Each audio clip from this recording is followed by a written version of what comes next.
Chapter 18. The Perry School. The first March winds were blowing hard the next Thursday when Laura came home from school. She was breathless, not only from struggling with the wind, but from the news she brought. Before she could tell it, Pa spoke. "Could you be ready to move to the claim this week, Caroline?" "This week?" Ma said in surprise. "The school district's going to put up a schoolhouse on Perry's claim, just south of our south line," Pa said. "All the neighbors will help build it, but they want to hire me to boss the job. We ought to be moved out before I begin, and if we go this week, there'll be plenty of time to finish the schoolhouse before the 1st of April. "We can go any day you say, Charles," Ma answered.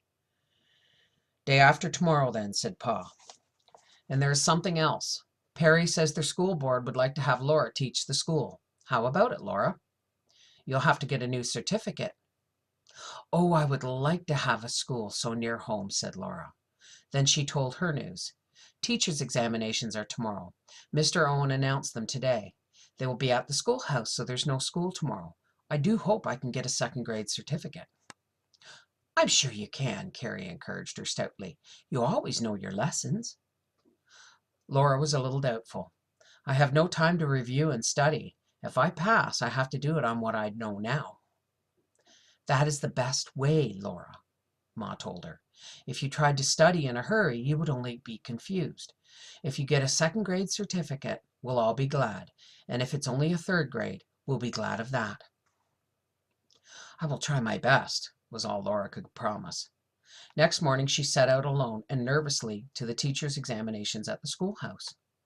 The room seemed strange, with only a few strangers sitting here and there among the empty seats, and Mr. Williams at the desk instead of Mr. Owen. The lists of questions were already written on the blackboard. All morning there was silence, except for the scratching of pens and small rustles of paper. Mr. Williams gathered the papers at the end of every hour, whether they were finished or not, and graded them at his desk. Laura finished each of her papers in good time, and that afternoon, with a smile, Mr. Williams handed her a certificate. His smile told her, even before she quickly saw the words he had written on it, "Second grade." She walked home, but really she was dancing, running, laughing, and shouting with jubilation. Quietly she handed the certificate to Ma and saw Ma's smile light her whole face. "I told you so. I told you would get it," Carrie gloated. "I was sure you would pass," Ma praised her, "if you didn't get bothered by your first public examination among strangers." "Now I'll tell you the rest of the good news," Pa smiled. "I thought I'd save it as a reward for after the examination. Perry says the school board will pay you $25 a month for 3 months' school. April, May, and June." Laura was nearly speechless. "Oh!" she exclaimed. Then, "I didn't expect. Why, Pa, that will be a little more than $1 a day." Grace's blue eyes were perfectly round in solemn awe. She said, "Laura will be rich." They all burst out laughing so merrily that Grace had to join in, without knowing why. When they were sober again, Pa said, "Now we'll move out to the claim and build that schoolhouse." So during the last weeks of March, Laura and Carrie walked to school again from the claim.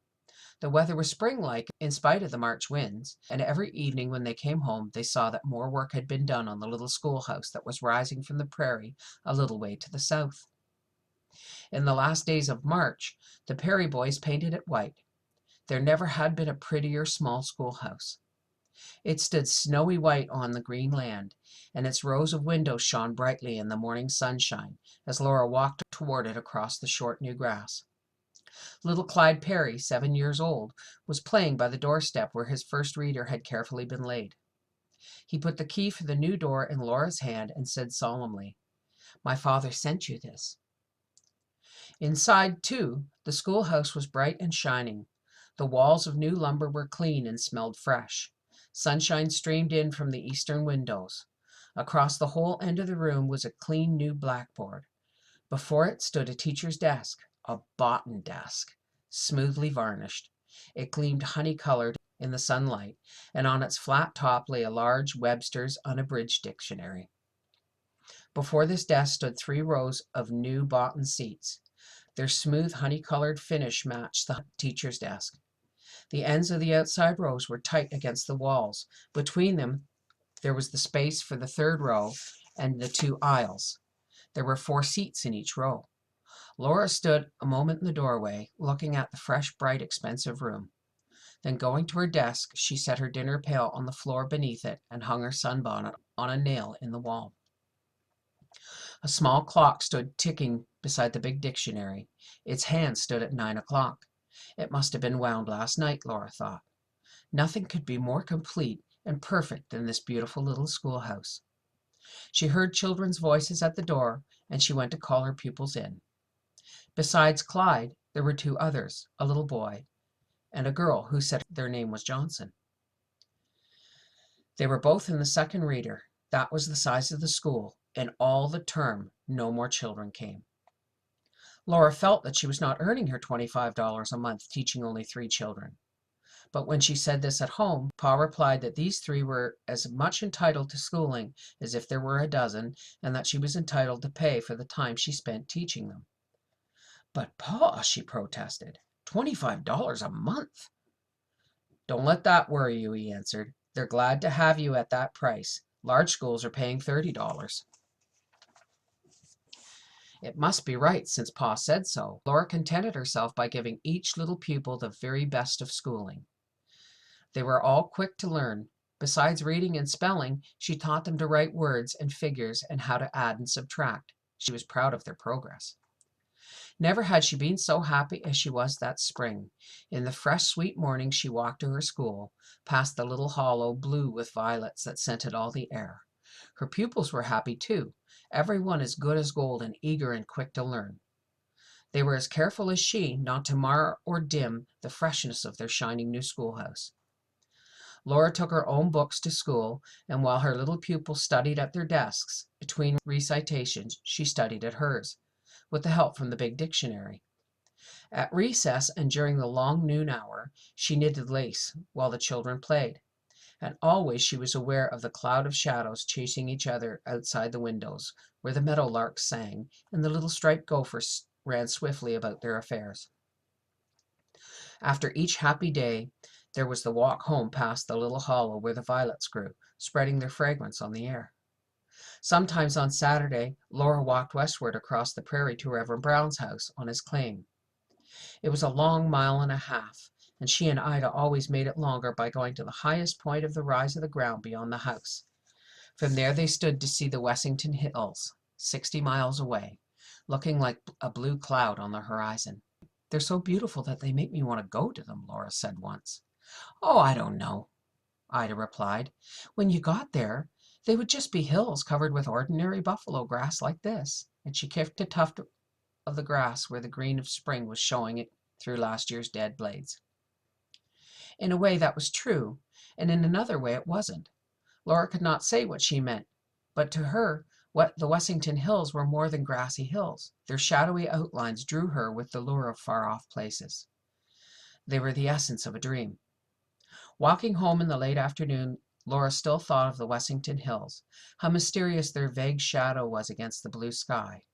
Far away, across miles after miles of green rolling prairie, she wanted to travel on and on over those hills and see what lay beyond the hills. That was the way Pa felt about the West, Laura knew. She knew, too, that like him she must be content to stay where she was, to help with the work at home and teach school. That night Pa asked her what she planned to do with all her school money when she got it. "Why," Laura said, "I'll give it to you and Ma." "I'll tell you what I've been thinking," said Pa. "We should have an organ when Mary comes home, so she can keep up the music she's learning in college. And it would be nice for you girls, too. Some folks in town are selling out and going back east. They have an organ. I can get it for $100. It's a good organ. I tried it to see. If you will pay your school money for it, I can make up the other $25, and besides, I can build another room on this house, so I'll have a place to put it." "I would be glad to help buy the organ," Laura said. "But you know I won't have the $75 till after my school is out." "Laura," Ma put in, "you should think about getting yourself some clothes. Your calicos are all right for school, but you need a new summer dress for best. Your year before last's lawn is really past letting down any more." I know, Ma, but think of having an organ, said Laura.